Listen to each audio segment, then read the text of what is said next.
and welcome to the Comic Conspiracy, episode 572 for the week of Sunday, January 8th, 2023. And my local forecast says heavy rain, flooding, and high winds approaching. So let's see if I lose power while we're trying to record this podcast. I don't know. We might. It's been a blustery few days here in Northern California. My name's Ryan Higgins. Who else is here this week with me? Brock Sager. Oh, wait. And Brock Sager. And just Brock. Kevin's out. He wasn't feeling too good. I wouldn't say he was out. Well, yeah, passing out maybe. Yeah, sleepy pass out. It's a Sunday. Let's see. Maybe it would help if I actually had some of the topics ready. Like I had it was here, and now they're not here. Yeah. It's another one of those weeks. Some stuff to talk about. Nothing too major, but some interesting stuff. Slow start to the new year.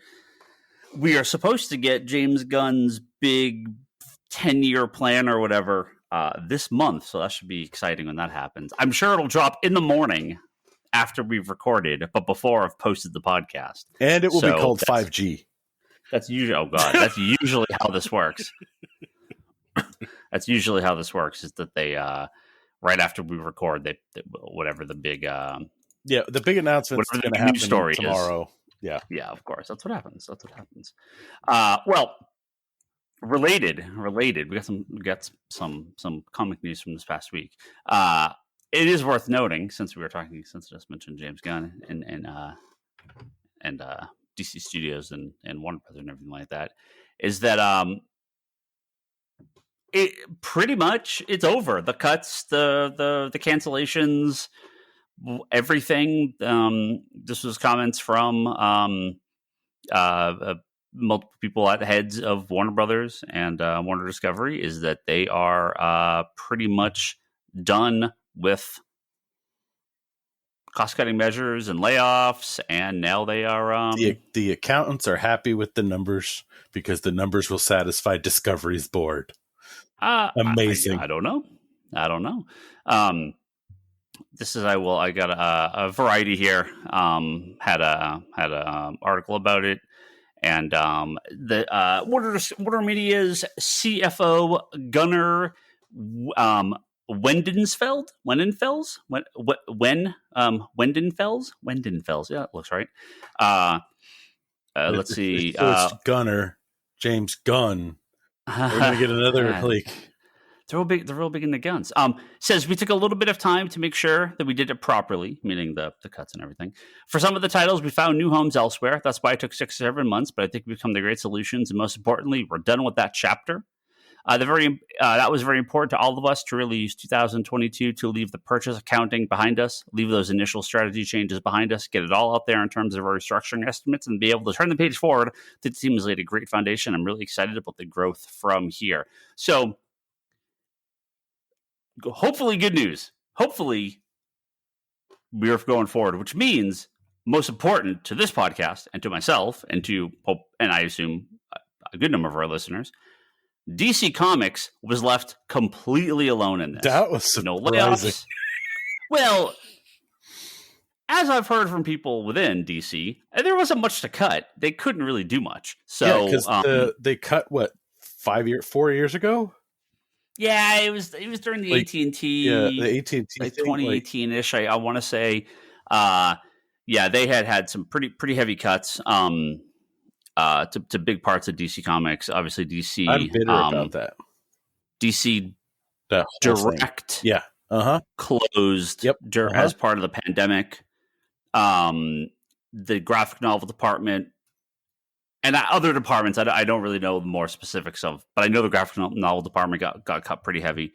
So at least this is good news, in that seemingly it's not going to get any worse. As far as knock on cuts wood to employees.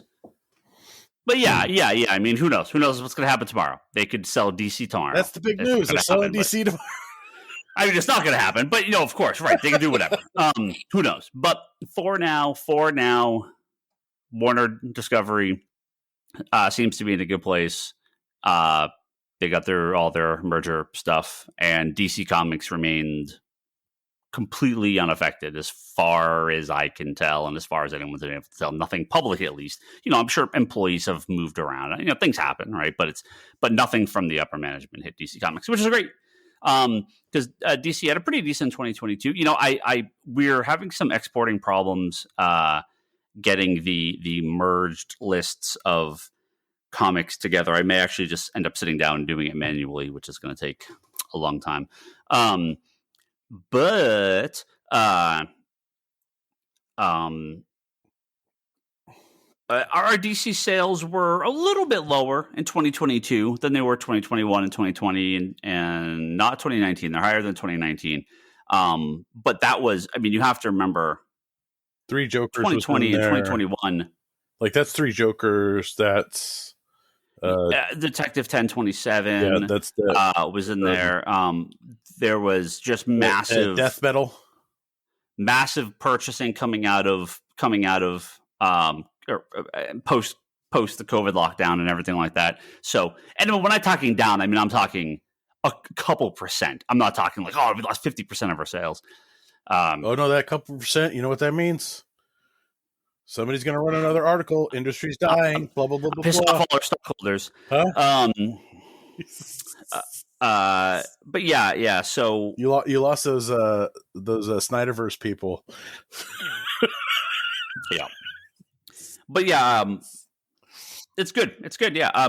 But most, from the our totals, single issue comics down a little bit, graphic novels up a little bit, kind of a wash. Again, we're down a little bit off 2021, or 2021, but it's like a barely like. Well, it's also people started doing almost nothing. People started going out, like traveling again, doing other things. So us staying fairly consistent with 2021, like just under it, that's fine. Massive increases in the previous years. So, eventually there would be some leveling out. We had a couple, at least one of our bigger whale customers left in the back half of 2022. So that took a small percent of sales out. He was definitely a very big customer. The omnibuses were still getting, 18 months after I ordered them, stuff that I wouldn't have ordered in the same quantity. So the omnibus market's completely flooded right now. So what would have sold in 2021 is not selling in the end of 2022. But this isn't, I've seen reports of stores that are like, our single issues are down 30%. Our single issues are down 50%. It's like, I'm not seeing anything like that. Well, I think it just depends on what your kind of target audience is for your shop. If your shop's doing sub only, right, and you have people dropping subs, then you're going to see kind of a tick, like it going to taper off hard if you lose subs. But if your shop's over ordering still for product that, look, guys, it's like issue 6, you shouldn't be ordering like issue 3 numbers. Oh, I definitely took a pretty hard cut at FSC the last, let's say, month 8 and a half, weeks. Yeah, 6 weeks, 8 weeks. We definitely saw a good little chunk of drop November, December, which is usually, again, I look back at previous years, it's all in line. Like there's not a weird, people just spend a little bit more in spring and fall. People are around. Summer and winter, people are traveling, vacation, holidays, family, holidays. So, if there's a big book in December, it's going to sell. If there's a big book in June, it's going to sell. There is some lighter releases, especially the weeks around Christmas.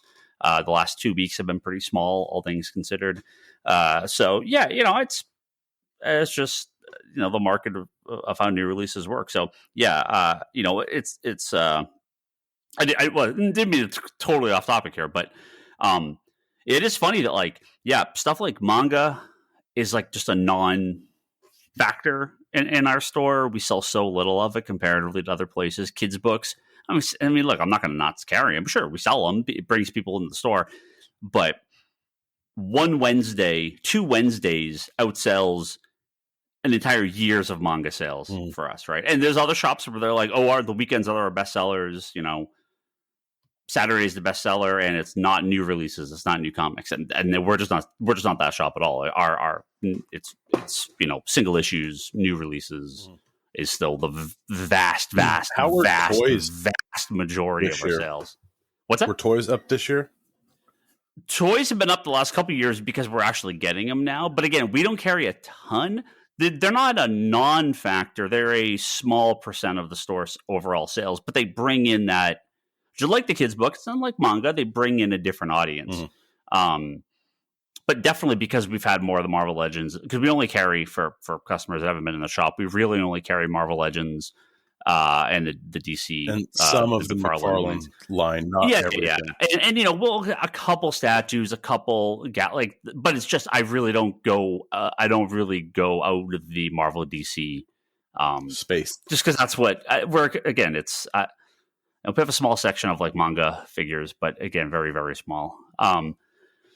That's just it just goes in line with the comics we sell. Like, but your manga figures are like Dragon Ball Z figures, like popular figures. It'd be like having Batman and Wonder Woman and Spider-Man, like.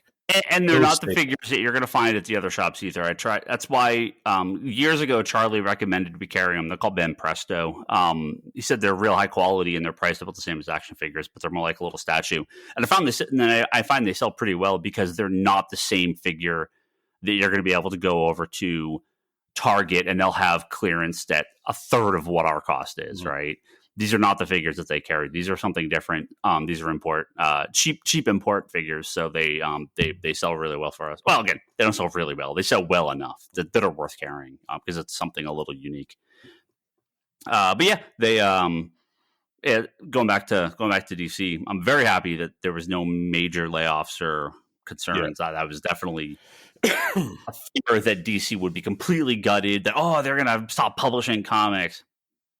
No, like literally nothing. No, they're trying to break into the children's market of comics because that's where a lot of the money is. But that's mainly bookstores. Well, and we've talked about Marvel, right? Marvel has a deal with Scholastic, which is smart. Marvel doesn't do kids comics, right? DC does like their young adult graphic novel line. I really would like to know the success of that. I'm gonna when Brian Hibbs does his. Brian Hibbs does his yearly book scan look, and I think I have access to book scan numbers outside of that. I should look. I used to have an account. I don't think those books do very well. I think a couple of them do, but I don't think those like. I read a handful of them, and the ones I've read I've really enjoyed, but I've never seen them on book charts or Amazon charts or anything like that. So they may sell well enough for DC, but I don't think they're. Well, again, it's that odd age range where it's like you're trying to get teens in, and teens are just going to get stuff that's, But not even that. I'm talking even the young, even the tween and kid. Oh, the little digest ones. I think I just give them to my kids. I don't even try and read them. No. I mean, they're not for you. They're kids' books. But I've tried to read a couple of them. Yeah, I just don't. I don't know how those sell for DC. That's I have an idea on the single issues. Those I really don't know because in theory the book market and Scholastic and books and book fairs is the market for that. I mean, they keep doing them, so they must be selling. They not like they don't. They put out a couple. I'll say at least one a month or at least. Yeah, I think it's 10 a year, maybe. That sounds about right. So. And I know like Skybound's trying to get in, like Images has their Skybound line and a couple others. Like Clementine was really good. Yeah, that's such a bizarre. It is bizarre because it's like, this is Walking Dead universe, and it's like, it's a kid's like. Yeah. I put it in the vein of, Lord of the Flies. Look, this is for kids. It's like. Yeah, it's a strange one.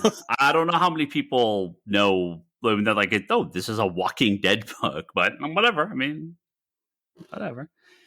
Yep. So very excited to DC. No problems there. And just like when Disney bought Marvel, right? I mean, I mean, everyone thought, oh, Disney's gonna totally change it. Disney didn't touch Marvel. They didn't do anything, right? They didn't make No, them. because As far as we know, they didn't change anything. I mean, the companies are profitable. They're not like going bankrupt. So it's like, why would you break something that's not, or why would you try and fix something that's not broken, right? Like the AT&T merger, I understand, because they were just trying to trim fat as wherever they could, right? Well, they didn't know. They had no idea. Yeah.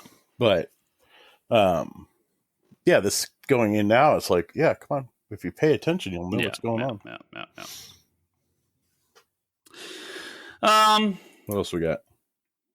Yep. We got some. This is bad news. You never want to hear when stores closed, but I wanted to talk about kind of the market and variant covers and stuff like that. There's a store called Frankie's Comics. It was in North Carolina. They were a comic book store, and they started to do a lot of people, if you deal in variant covers, you're online at all, you probably recognize them because they do a ton of variant covers, exclusives. So they changed to be just an online store, and especially with their variant covers, they recently filed for bankruptcy. And I know this. I saw people talking about this about comic sales suck and yada yada yada. And I wanted a little context for a lot of this. I mean, they owed $1 million, a couple million in unpaid, including a large amount to Penguin Random House, which is the publisher, which is the distributor for Marvel. So Penguin Random House would be the company that would distribute the store exclusive variant covers for Marvel. So if you've seen these guys, again, you see these covers, there's like multiple different versions of each cover. And, every month there's all these new covers. Little explanation of how the variant covers work. And then a kind of a question for you. And then maybe, people, audience can, if they've got some thoughts on their own purchasing habits, especially if they deal in variants. I'd love to hear from people, because there's a big conversation on the retailer end that, along with the dwindling sales of single issues for some of these shops, that variant covers are partially to blame. They're collector driven, not story driven. It's the whole thing is going to collapse. And I don't really agree with that, because I don't think they're going to collapse. I think single issues sell what they sell, and variant covers boost that. And the market's so split now that it's so diverse. There's people buying single issues and digital and graphic novels and omnibuses and the online subscriptions. So it's not just the only place to buy Batman is buying one issue of Batman a month. Like, that's just not how it is now, right? There's so many different ways to buy. So it's what I've described over the last 20, 30 years is the industry is getting much wider, but much lower, right? It's not that there's a small amount of books and they all sell well or somewhat well, right? There's an incredible width of product, but the sales on all of them are just lower. So you're not selling 1,000 copies of Batman, you're selling 10 copies of 100 books, right? That makes sense? So with the store exclusive variant covers, how the program works is, generally speaking, somewhere between 2,000 and 3,000 copy minimum. It's dependent on cover price. I know sometimes for Marvel and DC, if it's a higher price book, you don't need to order quite as many. But let's just say for ease, it's 3,000 copy minimum. Then you can order additional variants on top of that at a lower minimum. So you can order like 1,500 if it's a black and white. You can order 1,000 if it's a virgin cover. Blah blah blah. You can order more. You can order 100,000 copies if you want, but those are the minimums. And it's not like we're paying regular wholesale price. The cost of an exclusive variant cover, and then when you add in, because you're also paying for the art, the artist, delivery, handling, processing, and all that stuff, because you're basically DC and Marvel is doing the work for you on these covers. you're paying roughly retail. Again, not exactly, but for ease of argument, let's just say roughly retail. So if you're getting a store exclusive comic from Marvel at 3,000 copies at $4 a book, that's 12 grand. If you're doing one of those a week or a couple a month, it's really easy to rack up $1 million in debt if these things aren't selling very well, right? And there is there's only so many Campbells out there. There's only so many art germs out there. Mhm. I mean, there's only literally Bleeding Cool had an article up here, and of course, like the cover they use is like sexy Mary Jane and Black Cat cover. The market for that type of stuff is only so big. I'm not saying it doesn't exist. Of course it exists. People buy this stuff, but it's only so big. The amount of people willing to pay $20, $30, even $15 for these books, so as the seller you can recoup your costs, is minimal. We've done a couple store exclusives. I never had any intent that we'd sell out day one. The idea was this is a cool thing to do, sort of an anniversary or a special event. I'm going to put some money into this.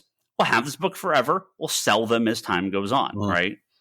It's really expensive, and it's a ton of work from the store perspective because we're the only person selling this. But if this is your company, if you like, I actually very briefly looked in, if we talked about this, right? Yep.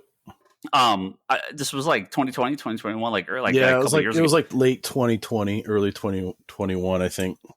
Yeah, I was like, these things are doing well. Let's look into the logistics of this. Like, could we do this? And my answer was, hell no. Nope.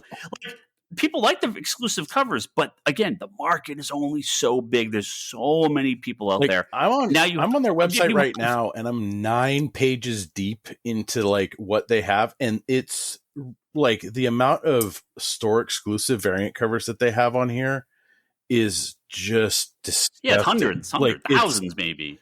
And it's like, there are some of them are cool covers, but I'm like, I'm gonna spend it $20 for like that, because you're holding that price at like. So what? Our Harley Quinn store exclusive, right, for the Rebirth, that one. Yeah, we've dropped the price of that.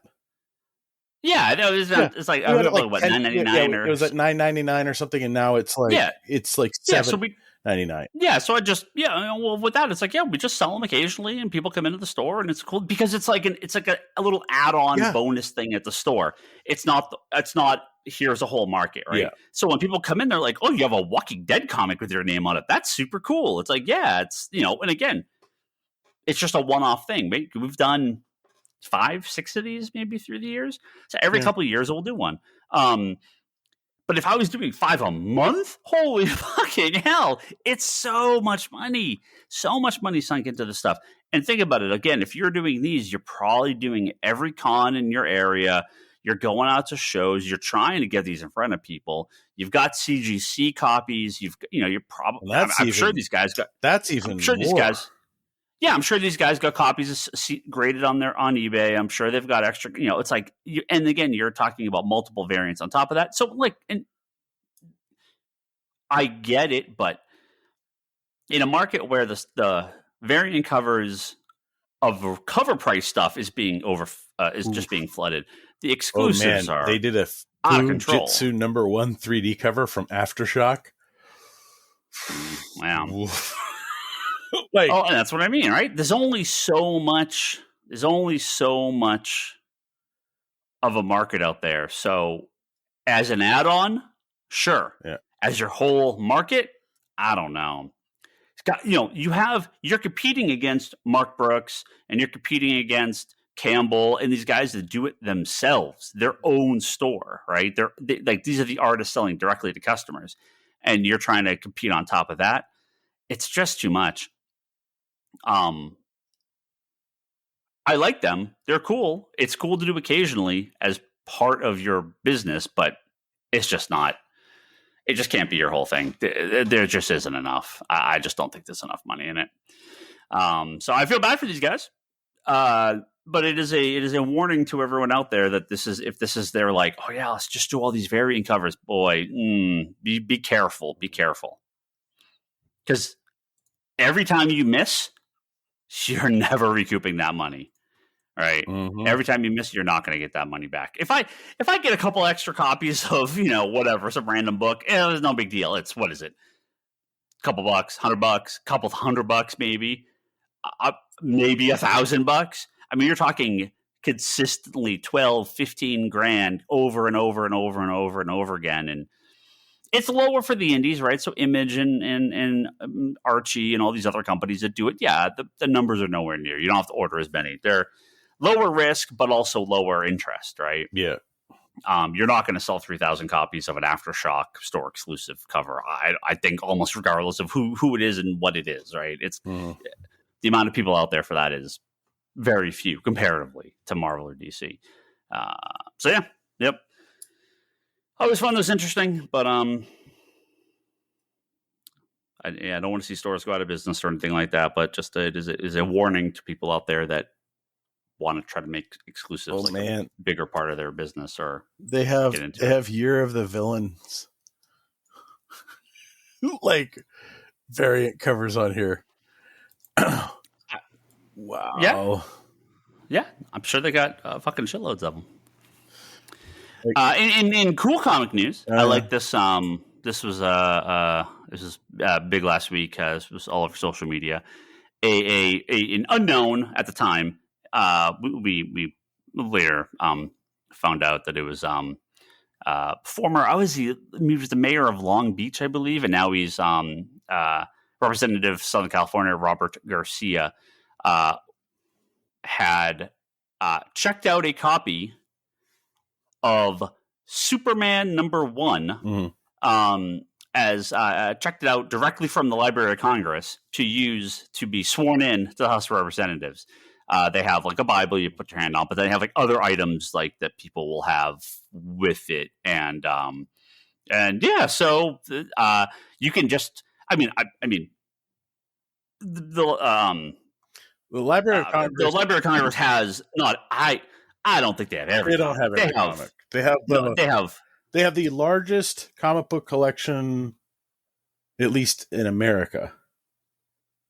I think, it's something. It was. I saw a little video of them like checking it out from the what they do.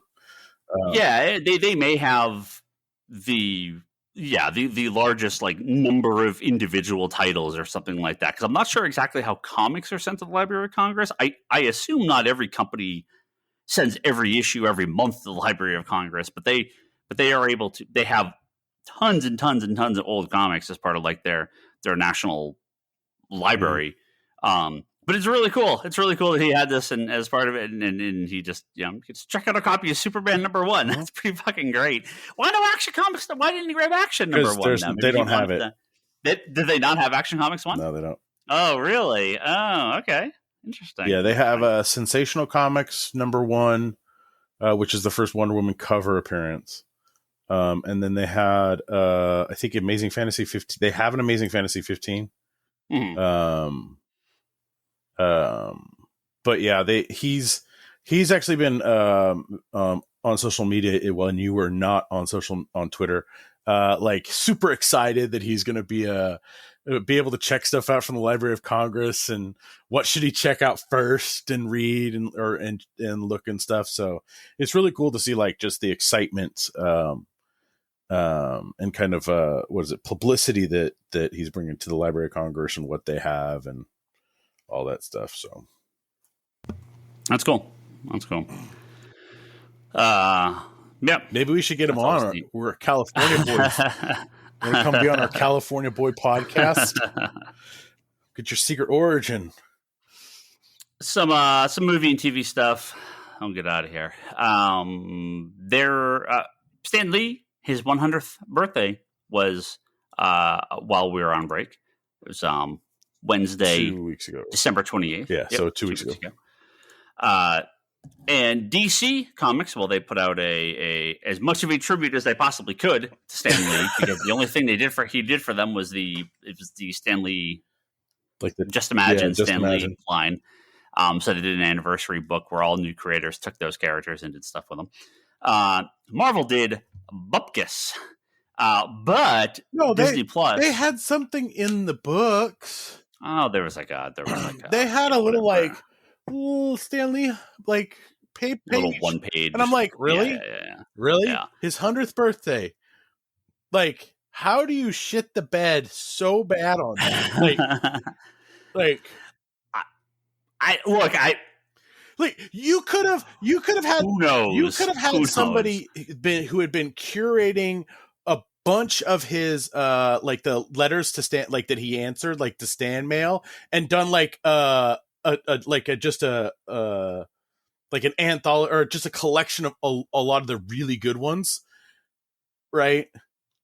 Of it because it was like his soapbox, right? What was it called? It was Stan Soapbox. Like you could have literally put out like just a oversized hardcover collection of some of the best Stan Soapbox, like, but they didn't. They didn't do anything where they were like, had creators do what, things with characters he created. Nothing. They put one or two page. I think it was just one. Like a 1-page happy 100th birthday or celebrating 100 years of like what? Like, that's just so bad. Yeah. Well, at least Marvel announced the Marvel did announce Stan Lee, an original documentary. I don't know what the name of it is. It's called Stan Lee. Man, imagine if that came out on like December 28th of 2022. That would have been fantastic. That's what I'm thinking. They were like, "Oh fuck, we have to do this. We have to make something." We'll be streaming on Disney Plus in sometime in 2023. I as of now, I don't believe there is a date for it. So they yeah, because we lost Stan. God, when did he die? I remember what day he died. I thought he died close to his birthday. Like, wasn't he going to be 95? It was November 12th, 2018. So it was. So he was almost going to be 95. Yeah. I'm excited for the documentary. You see what Marvel does. It's sure to be hopefully really good. I like the Disney documentaries they do on Disney Plus. They're all pretty good. So I got hopes for that. But yeah, kind of odd timing. Well, it's just it's the odd timing. It's DC does more than you do. And yeah. What are you gonna do? Oh. Now this scary news. Jeremy Renner, who plays Hawkeye, obviously in Avengers and Hawkeye. I don't know if there's been any updates in the last couple days, but the last I checked was still in stable condition. Although I don't know if they've downgraded him from a critical but stable condition. But he was in a horrible accident with a snowplow on was it January 2nd? Was that the day? So it would have been last Monday. That would have been like or maybe it was the day after we recorded. Yeah. So it was a couple days. It was last week. It was last week. Like I think after we recorded last week. I don't like the one thing of it's a guy that got seriously hurt in an injury that really sucks. I mean, obviously the reason we're talking about this is because he's Jeremy Renner, who's in Marvel stuff. I mean, his career outside of Marvel obviously is the same, but like, I don't know, like how did he? I think he might be done. I don't know what his recovery is going to be like after this. He got incredibly injured. It was Sunday. It was Sunday morning. Okay, New Year's Day. Sorry. Yeah. So it's a horrible accident, and really is a question up in the air of what he's going to be doing once he's recovered and out of the hospital. If he's going to be able to continue to act, if he's I don't know what their plans for him post the Hawkeye show was. It kind of felt like he may have been done from the Marvel end. I mean, it's hopefully he's able to continue to act and work and do stuff. So it says here he survived, which is very lucky. But he very well could have died. He was bleeding out. Yeah, well, it says here that he's underwent 2 surgeries for blunt chest trauma and orthopedic injuries after he was crushed by a snowplow. Yeah. So very, very scary stuff. Yeah. So, obviously the best for him, and hopefully recovers. And yeah, it seems like it was like, according to this, it says he was the Washoe County Sheriff Darren Balam said that Tuesday's news conference that Renner's snowcat, an engine-powered machine used to clear snow, started to roll away while Renner was not in the driver's seat. He was injured as he tried to get back into the machine. Balam said Renner's family members were with him when he was injured. Yeah. And whatever. The highway was closed due to severe winter weather, and because of the difficult weather, a helicopter was used to transport him to the hospital. Yeah. They helicoptered him out. But he did celebrate his 52nd birthday in the hospital. After that, in the hospital. Yeah, because I think it was Friday was his birthday. Yeah, that is rough. Yeah, I mean, obviously, hope for the best for whatever. I mean, at the end of the day, the whatever happens in the Marvel universe doesn't really matter. I mean, hopefully he continues to be healthy and act and do whatever he wants to do. But this is another Marvel character. For the purposes of our conversation, this is another person that unlikely to be back in their role anytime soon. So, I know Marvel so far seems to have a 50-50 record of recasting. If Hawkeye was planned for more stuff, it's not going to be Jeremy Renner, I don't think, anytime soon. So I wonder what Marvel's going to do. Deep fake it. Jesus Christ. But I hope he's okay. I hope he recovers all right. He seems to be scary situation. He's in good spirits. Yeah. So. From one Archer to the next, Stephen Amell, Green Arrow. Look at you, Look at that. Almost like I planned that. You didn't plan it at all. You were just like, oh, wait, I can do that right now. That's awesome.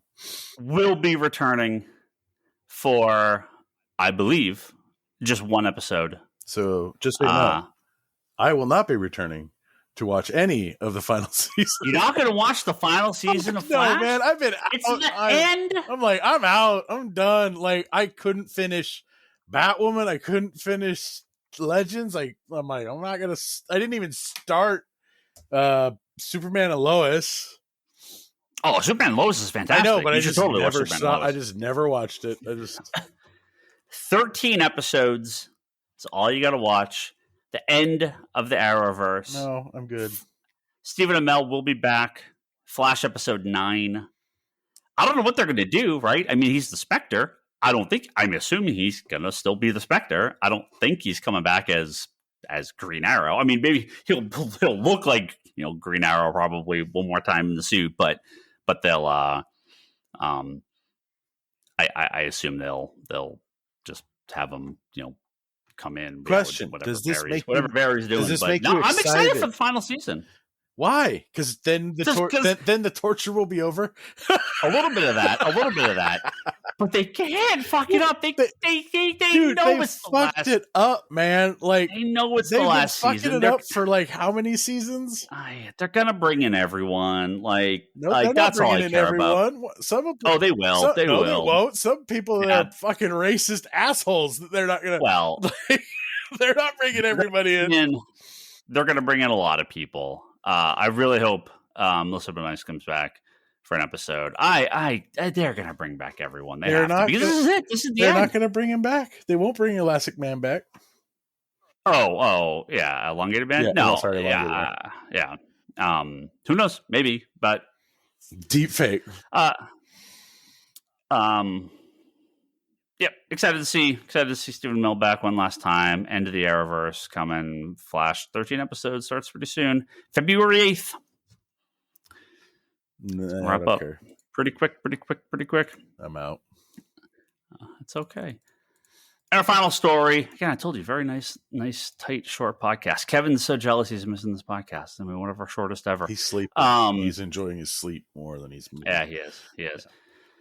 There was definitely a lot of talk over the last few weeks about The Rock and Dwayne Johnson and his attempt at coming in and kind of trying to slip into the role of No, he tried to lightning bolt with Shazam powers the Zack Snyderverse. That's what he was trying to do. He was going to go in there. He wanted his Shazam, and then look, the Snyderverse is back, baby. A little bit of it. So they were more info has come out. I guess some of this we've talked about, some of this maybe we haven't, but a lot of this comes from Variety and Deadline and a bunch of other places. Johnson basically pitched Zaslav a big multi-year plan for Black Adam and bring back Henry Cavill as Superman. And this was all before James Gunn got hired, and he was trying to kind of put himself, into this sort of producer role. And the problem was he basically did a runaround and went over everyone's head at Warner Brothers to the new incoming CEO. And that obviously did not go very well because he's sort of trying to kind of take their jobs and run everything, despite everyone, eventually getting fired anyway. Then after the lack of box office success of Shazam, Black Adam. Of Black Adam. It was never going to happen. It was, again, if Black Adam was $1 billion movie, maybe it would have happened. But there was never any contract signed with Cavill. Like we, movie theaters are in a weird space right now because people are either being really picky about what they're going to, but they're not going to everything anymore. Right. Like, I know a lot of people are like, oh man, look, Avatar's going strong. I'm like, there's nothing really to knock it down. Like, the only thing you can go really watch right now that's big and epic is Avatar. Like, womp womp. Yeah. So, but like, if you look at, I saw an article about Black Adam where it's doing really well streaming, right? Its streaming numbers are high. Yeah. But that number is only that streaming number doesn't mean quite as much as we found out because as Netflix just continues to cancel every single show they have on, except for fucking Wednesday and Stranger Things. So, sorry, unlikely we're going to see any more Black Adam anytime soon. But yeah, interesting that all of The Rock's sort of behind the scenes stuff is now pretty public knowledge. Apparently back in 2018, they were already trying to start to cast a new Superman, but then AT&T happened and Warner happened, so it's just what a fucking nightmare. Every single element of this. Yep. I would hope we're getting some sort of stability at this point, but just wait 2 years. Wait till tomorrow. It'll be some other shit show. Well, that's right. Remember they basically announced like a 10-year plan for the Snyderverse, and what? Let me see if I can pull it up here. They had that. There was that. Yeah, here it is. I got it here. Okay, so let me see if this is the full list. Sorry, I know this is great. Radio. I believe this was the original list. So Superman, Batman, and Suicide Squad in 2026, Wonder Woman in 2027, Justice League Part 1 in 2027, what am I saying? 2016, Wonder Woman in 2017, Justice League in Part 1 in 2017, Flash, Aquaman in 2018, Shazam in 2019, along with Justice League Part 2, Cyborg and Green Lantern Corps in 2020. We should have had we should have already had the Green Lantern Corps movie. Brock, you got to step away for a minute. I'm going to recap this one more time. The original plan, if I believe this is all correct, was Superman, Batman, Yes. in 2016, Suicide Squad in 2016, Yeah. Wonder Woman in 2017, Justice League Part 1 in 2017, Yeah. Flash and Aquaman in 2018, We got Aquaman. Shazam and Justice League Part 2 in 2019, We got Shazam. Cyborg in 2020, Ugh. and Green Lantern Corps in 2020. So the Flash movie was supposed to be 5 years ago. Oh boy. Well, again, it's Warner Brothers has always had this issue of like they get some success with something and then they go they I don't know, they freak the fuck out or they do something and they mess it all up and it tanks and then they get scared to do anything else again. Right? Well, that's what happened right after the critical slaughtering of BVS. Regardless of whatever it made in the box office, it did okay, but they just completely altered course, and you just can't do that. You got to let the stuff see, unless it's, I mean, like if it made like nothing, that's different. But if Gunn gets 2 movies and suddenly it's back to the drawing board again. I mean, that's the studio, right? Like they can't though. They I mean, have to give it to him this time. They have to let Gunn. It's Safran have their chance. They have to. And look again, if everything tanks, I get it. But if it's just a mediocre success, like Black Adam was probably it made a little bit of money. It probably maybe broke even. Like I know that's not what you want, but it was the Suicide Squad, right? Like the Suicide Squad made money, but people liked it, but it wasn't like didn't do gangbusters. The first one, yeah. Yeah. And the second one, because that was released streaming, we don't know what that would have made, right? And so you have this thing of I mean, our entire lives, Warner Brothers has done this. The Superman franchise, the first 2 are really great. 3 and 4, it starts to take a shit. Batman, right? Batman's great. Batman Returns is great. And then you get to Batman Forever and Batman and Robin's tank. Like they tank. You have Nolan's Batman. Really great begins. Dark Knight's probably one of the best comic book movies, if not the best. And then you get the last one that's right? Like it's this, they kind of have this up and like they build it up and then it shits. And then they build it up and then it shits. And then with, what was it? With the Snyderverse stuff, like I wasn't a big fan of Man of Steel. Right. But there was a lot of things in that movie that was like, holy shit, look at this destruction porn. Right. Like, did you even not think that there were going to be people in these cities that were going to be dying? Like, it's just one of those things where it's like background thing. Maybe somebody should have said something in a meeting, but it's like, then they overcompensated on BVS and then like Suicide Squad, the studio's like, well, we don't know, but they had like, yeah, I don't know. It's very weird, but their TV tends to be okay. Their animated movies tend to be really great. Oh yeah.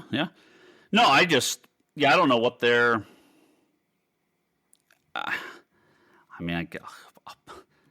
just hope it works. I can't get through this again. I'm just out. Like, I just don't care anymore. Like, if this one tanks, it's just like it just doesn't happen.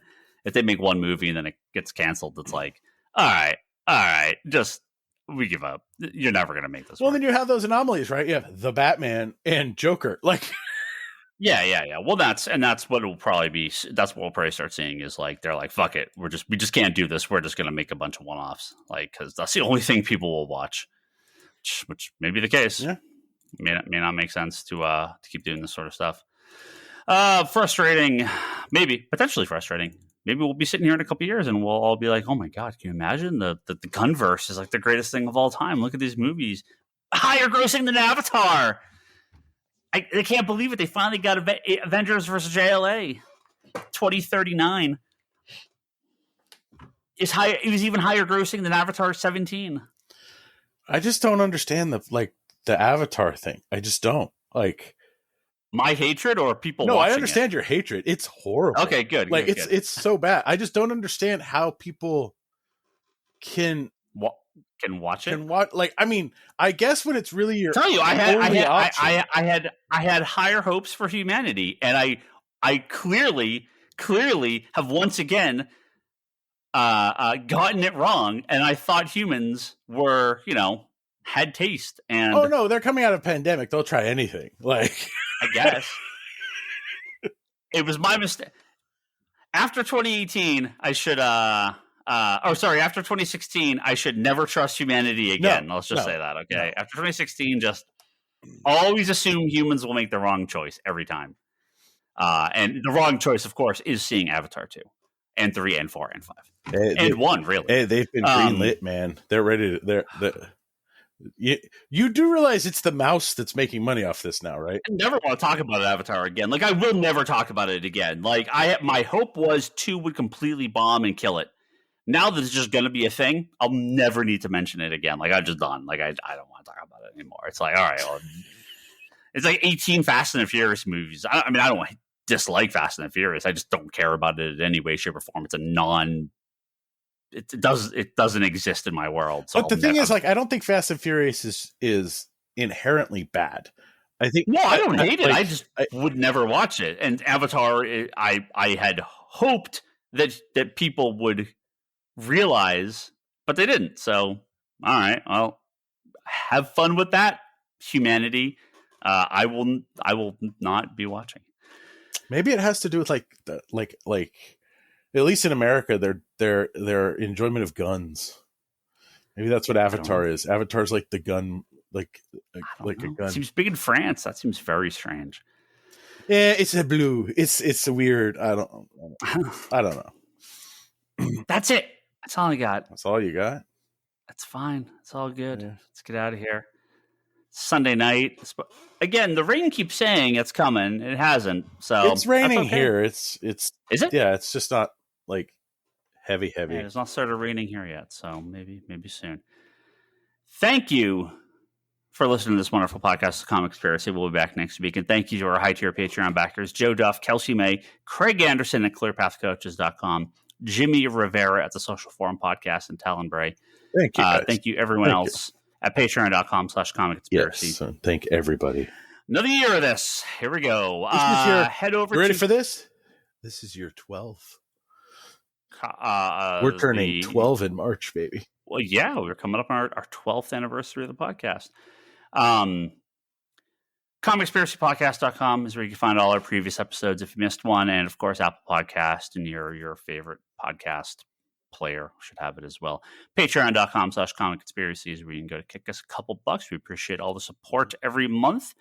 Of course, the best way to support us is go to comicsconspiracy.biz and purchase books. You can get comics, graphic novels, toys, so much stuff on sale. 10,000 over, we're like 12,000 sale items on sale, like half off, like cheap, as well as hundreds of thousands of other books. I don't know, hundreds of thousands, tens of thousands more books. All our new products, graphic novels, everything on there. Go pick up some stuff for mail order or delivery. Head over to conspiratorBrock.com. Put some stuff on there eventually one day. Wanderers in the Fourth Dimension podcast, Charlie's Doctor Who podcast, once a month when No Who is on. And Kevin's weekly interview series called Between the Panels, which is at fanbasepress.com. Go check out his panels over there. And my wife, Leanne, she has her artwork up at leannehill.com, and you could see all her art and get commissions and buy prints from her at etsy.com/shop/Leanne Hill Art, Leann, Leanne Hill Art. Leanne Hill Art. At Etsy. She's watching you right now going, what the fuck? She's playing Octopath Traveler. Okay. She's not paying attention to me. I'm back on that Twitter shit. Oh my god. You fucking. It's fine. How many times have you clicked on the trending topics? Okay, so here's it. So to be fair to myself, I run a business. May not seem like it, but I actually do run a business.